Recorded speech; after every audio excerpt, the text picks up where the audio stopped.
আমার কাছে আজকে মনে হয়েছে বিরোধী দলের পক্ষ থেকে সত্যিকারভাবে আইন প্রণয়নের কাজে যথাযথ ভূমিকা পালন করা হয়েছে। ধন্যবাদ মাননীয় সদস্যদের। এই জুয়া প্রতিরোধ বিলের উপরে জনমত যাচাইয়ের জন্য 8জন মাননীয় সংসদ সদস্য নোটিশ দিয়েছিলেন। 7 জন আলোচনা করেছেন। প্রত্যেকের আলোচনা আমি মনোযোগ দিয়ে শুনেছি। তার মধ্যে মাননীয় সদস্য জনাব শাহজাহান চৌধুরী, জনাব মোহাম্মদ আব্দুল গফুর, জনাব মোহাম্মদ জহিরুল ইসলাম, জনাব মোহাম্মদ আফজল হোসেন, তারা প্রত্যেকেই শুধু ধন্যবাদ জানিয়েছেন, আর বিশেষ কোনো বিষয়ে গভীরে যাননি। সেই জন্য তাদেরকে আমি ধন্যবাদ জানাই। শেখ মুজিবুর রহমান ইকবাল মাননীয় সদস্য বলেছেন এই আইন আরও কঠিন করা হোক। তারপরে জনাব আমির হামজা সাহেব মাননীয় সদস্য পবিত্র কোরআনের আয়াত পাঠ করে বলেছেন এই আইন শয়তানের জুয়া এবং মাদক এটা যেহেতু গুরুত্বপূর্ণ জনমত যাচাই দেয়া হোক। এখানে জনাব কামরুল হাসান, তাকে ধন্যবাদ জানানো, বলেছেন যে এটাই রুট অফ অল ইভিল, এই মদ এবং জুয়া, চুরি, চিন্তায়, রাহাজানি ইত্যাদির জন্ম দেয়, সেই জন্য এটা আরও জনমত যাচাই দেয়া হোক।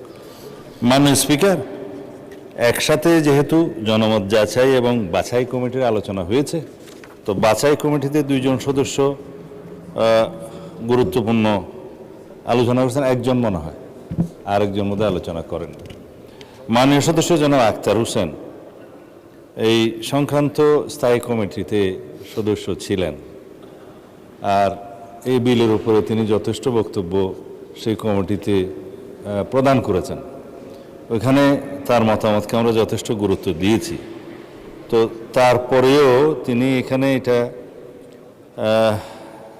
জনমত যাচাইয়ের জন্য যে বিলটি প্রণয়নের জন্য এখানে যে আবার সংশোধনী এনেছেন, প্রস্তাব নোটিশ দিয়েছেন, এটা একসাথে বাছাই কমিটির কথাও বলেছেন কিনা আমি জানি না, বাছাই কমিটি তো আরও আছে। তার 2টা দফা খুব গুরুত্বপূর্ণ, যেটা জবাব দেওয়ার প্রয়োজন। একটা হচ্ছে বিলের দফা 36-এ আদালতের অনুমতি নিয়ে তল্লাশি করা এবং জব্দ করার বিষয়। মাননীয় স্পিকার, আজকাল জুয়া হয় সাইবার স্পেসে, অনলাইনে, ডিজিটাল স্পেসে, বিভিন্ন ওয়েবসাইটে। এখানে আদালতের অনুমতি নিয়ে তল্লাশি করার যে সময়টা, সেই সময়ের মধ্যে সেই প্লেস অফ অকারেন্স এবং সেই যে ক্রাইম সংগঠনের এটা তার মধ্যে অপসারণ হয়ে যাওয়ার সম্ভাবনা আছে। ইনফরমেশন লিক হবে, আদালতে যাওয়া, অনুমতি নেওয়া। এছাড়া পুলিশের তো একটা ইনহেরেন্ট এখতিয়ার আছে বিভিন্ন সেকশনে, বিভিন্ন আইনে, সিআরপিসিতে, যে অপরাধ সংগঠনের কোনো জায়গায় তল্লাশি, জব্দ এবং গ্রেফতারের, সেটা আমরা এইখানে অনুসরণ করেছি।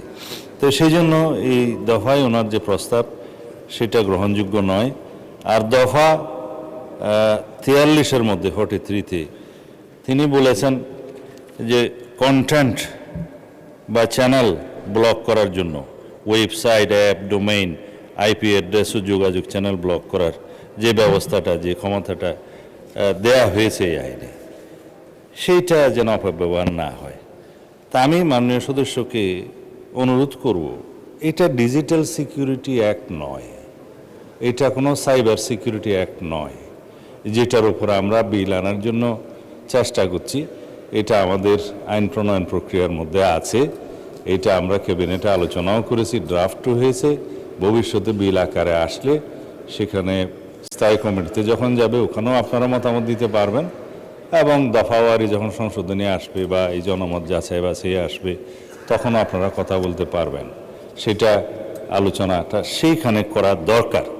এইখানে যে ব্লক কন্টেন্ট ডিলিট করার কথা বলা হয়েছে, সেটা এখন আমরা অনেকটা আনঅফিসিয়ালি এক্সারসাইজ করতে হয়। বিভিন্ন ওয়েবসাইটে যে জুয়া এখন পরিচালিত হচ্ছে অবৈধভাবে, সেগুলো ডিলিট আজকে একটা করে দিলে আগামীকালকে আবার একটা ওয়েবসাইট, আবার একটা অন্য। মাননীয় মন্ত্রী, এখন শুধু জনমত যাচাইয়ের ব্যাপারে আমরা ভোটে দেব। তিনি- আপনি সংশোধনী সম্বন্ধে পরে বলতে পারবেন। উনি একসাথে বোধহয় আলোচনা করে ফেলেছেন, সেই জন্য ধন্যবাদ মাননীয় স্পিকার, আমি আর সময় নেব না। তা আপনি যেহেতু মাননীয় সদস্য অধ্যাপক মুজিবুর রহমানের ইন্নামাল খামর ওয়াল মাইসু সম্পর্কে বলে ফেলেছেন, আমি আর এখানে জবাব দেওয়ার দরকার নেই। আমরা দুইটোই একসাথে অ্যাড্রেস করছি। মাননীয় সদস্যকে সেদিন বলেছিলাম যে মাদক নিয়ন্ত্রণ আইনটা অর্থ বিল, যার কারণে মাননীয় রাষ্ট্রপতির সুপারিশ গ্রহণ করতে হয়েছে, আমাদের কয়েকটা দিন সময় লেগেছে। তা না হলে জুয়া এবং মাদকের আইনটা দুটোই আমাদের রেডি ছিল, একদিনেই আমরা উত্থাপন করতে পারতাম।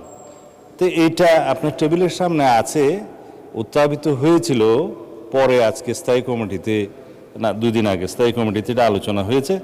আজকে স্থায়ী কমিটির রিপোর্ট প্রদান করা হবে। টেবিলে বোধহয় সবার কাছে গিয়েছে, ইতিমধ্যে রিপোর্টটা দিলে তো সেই রিপোর্ট অনুসারে ওখানে একটু পরিবর্তনও আনা হয়েছে, আপনাদের পরামর্শ মাফিক একটা ধারা অ্যাড করা হয়েছে, সেইটা সহ এখানে রিপোর্ট উত্থাপিত হয়েছে।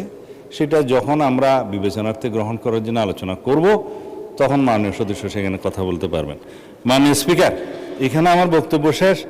জনমত যাচাই এবং বাছাইয়ের যে বাছাই তো একসাথে আলোচনা হয়েছে নিশ্চয়ই, জনমত যাচাই এবং বাছাইয়ের এই যে প্রস্তাবগুলো, নোটিশগুলো, এগুলো গ্রহণ করা গেল না বলে দুঃখিত। ধন্যবাদ মাননীয় স্পিকার। ধন্যবাদ মাননীয় মন্ত্রী।